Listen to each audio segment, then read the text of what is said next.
Sehingga wali-wali itu dulu, saya berkali-kali cerita kalau ngaji, wali-wali dulu itu kalau ditawarin Allah masuk surga itu tanyanya satu, ya Allah di surga ada sholat enggak? Kalau enggak ada saya enggak mau. Kalau sampean pasti enggak tanya gitu, pasti itu sudah ada. Gini, enak mlebu swarga ora usah sholat mesti gitu. Sudah jadi sudah lama sekali nganggap sholat itu problem. Dan itu berat masuk surga kalau begitu terus itu berat. Itu pertanyaannya gitu. Karena alam rohani kita, saya ulang lagi, alam rohani kita itu tidak kebayang kalau kita hanya nyuwun sewu nikmati secara seksual, secara biologis. Makanya ada ulama ditanya, kenapa sholat itu lebih indah ketimbang nikmatal wiqo misalnya, nikmatnya hubungan biologis. Jawabnya ulama itu gini, lucu, jawabannya sederhana. Nikmatnya kamu punya anak itu apa? Jawabnya ulama itu lucu. Kalau sakit dia sembuh, kalau hilang dia datang. Saya ulang lagi ya, kalau sakit dia sembuh, kalau hilang dia datang.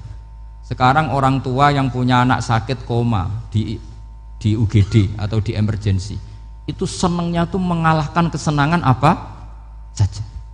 Kira-kira orang yang berhubungan intim atau yang hubungan biologis dengan orang yang sedang anaknya sembuh dari koma, senangnya senang mana?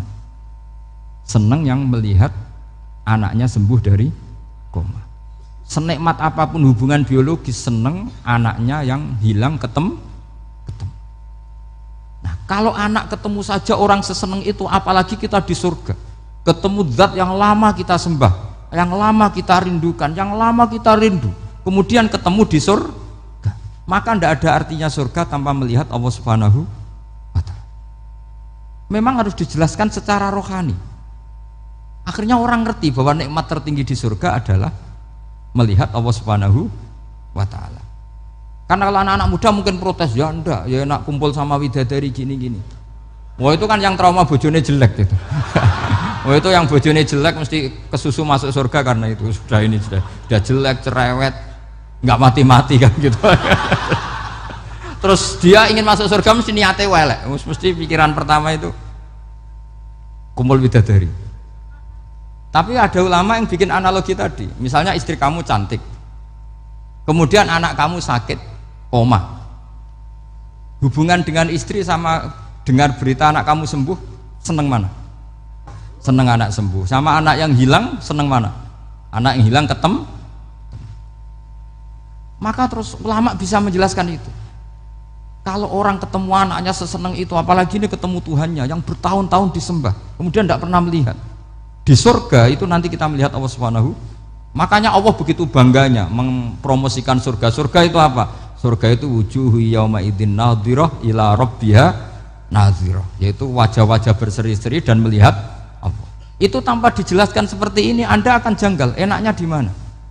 Tapi setelah dijelaskan detail gini oleh ulama, maka kita akan tahu an-ni'matul uzma sing enggak ada perbandingannya adalah nikmat masuk apa? Surga karena melihat Allah Subhanahu wa Ta'ala. Ya jadi saya berkali-kali pokoknya minta sekali, hadil umat harus umat yang rasional, terutama dalam mengemban tauhid. Karena tauhid ini yang disebut kalimah. Sampai Allah mengistilahkan kepada Nabi Ibrahim itu wa ja'alaha kalimatam baqiyatan fi aqibih. Kalimat tauhid adalah kalimat yang akan abadi di anak cucunya Nabi Ibrahim. Baik anak cucu yang karena gen mau anak cucu yang karena sebab, yaitu santri dengan kiai. Dan itu caranya gimana? Umat Islam jangan berhenti belajar mantek. Makanya di MGS, di Qudsiyah, di TBS semua pondok pasti ngajarkan mantek, di Bendan, ilmu logika. Yaitu tadi, kalau kamu tidak bisa menemukan tauhid dengan cara tadi, dengan cara al-alam mutaghayyir wa kullu mutaghayyir hadis labudan min bukhtis, paling tidak pakai ilmu yang dilakukan Rasulullah SAW. Yaitu masyhur itu, saya sering cerita di mana-mana. Ada orang namanya Jubair bin Mut'im, Muhammad bin Jubair bin Mut'im. Itu dulu dia kafir. Dia orang pinter sampai dipasrai jadi negosiator untuk mengurus tawanan perang Badar yang ditawan Rasulullah SAW. Ketika datang di Medina, delalah pas maghrib, Nabi baca wattur wa kitabim mastur. Di antara ayat yang dibaca Nabi itu am khuliqu min ghairi syai'in, masa manusia sebanyak ini kemudian mereka diciptakan oleh ketiadaan. Min ghairi syai'in itu oleh ketiadaan. Masa alam raya yang wujud ini, alam raya yang punya eksistensi ini, kemudian penciptanya adalah ketiadaan. Padahal wal adamu la yakhluqu wa la yu'assiru wa la kadza wa kadza.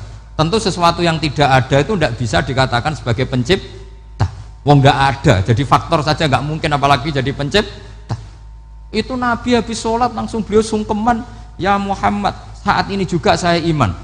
Karena logika yang dibangun ayat yang kamu baca itu menghabiskan semua logika saya. Intinya logika tauhid itu akan mengalahkan semua teori non tauhid. Itu yang disebut bal naqdhifu bil haqqi 'alal batili fayadmaghuhu fa idza huwa zahib. Kebenaran tauhid itu akan menghancurkan kekuatan apa saja. Fayadmaghuhu itu di tafsir Tobari disebut dorbatan tasujud dimah. Satu pukulan sing sampai menjadikan otak itu hancur. Makanya disebut damagho, dimah itu maknanya otak. Maka kamu jangan khawatir kalau Islam didiskusikan di Uni Soviet, didiskusikan di Kanada, didiskusikan di Korea, pasti kalimat tauhid akan mengalahkan kalimatul batil. Pasti ja'al haqqu wa zahaqal batil, innal batila kana zahuq. Tapi syaratnya kita harus kuat. Makanya saya ini senang sekali yang namanya ngaji itu, saya senang. Karena saya tadi bercita-cita ingin jadi dosen setelah mati. Karena di dunia sudah tidak jadi apa? Dosen. Saya ingin seperti Imam Amudi. Pertama ketemu Allah, beliau disuruh ngajar malaikat tentang ilmu apa? Matematika yang mengarah ke tauhid. Jadi diajarkan. Kamu tahu angka 2, angka 3, angka 4, semuanya bersumber dari angka 1. Berarti semuanya berawal dari 1. Gak tahu setelah itu malaikatnya dites lagi apa enggak, enggak tahu. Pokoknya pas itu malaikat ya paham semua. Oke. Kayak apa hebatnya umat Rasulullah Shallallahu Alaihi Wasallam? Karena akalnya kuat. Sehingga kita harus kuat. Sehingga kalimat yang benar disebut kalimatu haqqin 'alaiha nahya wa 'alaiha. Nah, kalimat yang salah disebut kaburat kalimatan takhruju min afwahim. Kalimat menjadi kalimat karena diucapkan, tapi tidak menunjuk hakikat. Kayak ini misalnya, ini tutup, ini putih, terus saya katakan hitam, berarti saya mengatakan ini hitam sebagai kata-kata karena diucapkan, tapi tidak pernah menjadi hakikat karena hakikatnya ini putih. Itu hebatnya Quran. Makanya Quran kalau gojlek orang kafir itu, gojlek orang kafir itu sebut apa? Kaburas kalimatan takhruju min afwahim. Tapi untuk kalimat tauhid dikatakan apa?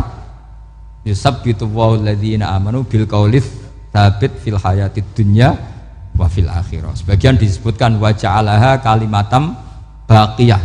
Kenapa kalimat tauhid itu kalimat yang abadi? Karena Allah sebagai Tuhan di dunia juga sebagai Tuhan di akhirat, dan selalu Tuhan pada masa yang tidak terbatas. Itu disebut wa ja'alaha kalimatam baqiyah. Kemudian umatnya Nabi mengganti kalimat yang gampang. Allah punya sifat baqo, punya sifat akhir. Maksudnya akhir itu la akhirullah.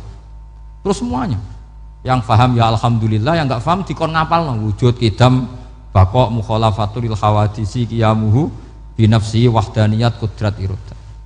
Wes paham. Lah kok sing rada alim terus roh bedane iki sifat ma'ani iki maknawiyah. Cara Mu'tazilah ngene, cara ahli sunnah ngene. Wah itu sudah kejelimetan bocah. Sementing pokoknya wujud hitam. Nah, kenapa pertama yang disebut wujud? Karena yang membedakan kita dengan faham ateisme itu ya sifat wujud. Yaitu mereka mengatakan alam raya ini dimulai dari ketiadaan. Wah itu akal mana saja itu nggak bisa nerima, masa ketiadaan menciptakan sesuatu yang ada. Maka kata Ibnu Hajar al-Asqalani ketika mentafsirkan mensarai hadis, salasun mangkunna fihi wajata halawatal iman. 3 hal ini kalau kamu faham maka menemukan manisnya iman. Manis itu enak. Terus kata Ibnu Hajar al-Asqalani, masih ingat betul dalam sarahnya Fathul Bari, wa yusamma inda ahlil aql, misalnya al-iltizat al-aqli. Agama ini mengajarkan kenyamanan cara berpikir. Coba kalau sampean seorang doktor atau seorang profesor atau seorang pinter, kemudian kamu dipaksa mengimani bahwa alam ini diciptakan oleh ketiadaan, itu bisa tidur gak? Oh tidak bisa tidur. Sampean misalnya orang pinter dididik di kampus atau dididik di pondok, alam ini yang wujud, yang menciptakan itu sesuatu yang tidak wujud, kamu bisa tidur gak kira-kira? Ini guru apa? Ini sarap ini. Mosok hadil maujudat khalaqahal adam, sesuatu yang wujud diciptakan ketiadaan. Tapi agama ini membawa sesuatu yang menyenangkan untuk akal, yaitu hadhil maujudat khalaqaha wajibul wujud. Maujudat yang wujud ini diciptakan super maujud, yaitu oleh bahasa pondok disebut wajibul wujud. Kan terus seneng, wajar dong kalau sesuatu yang ada diciptakan oleh yang ada. Nah tentu ada pencipta, terus ada super, disebut wajibul wujud. Kan terus enak. Nah, itu kata Ibnu Hajar al Asqalani disebut wajadah halawatal iman.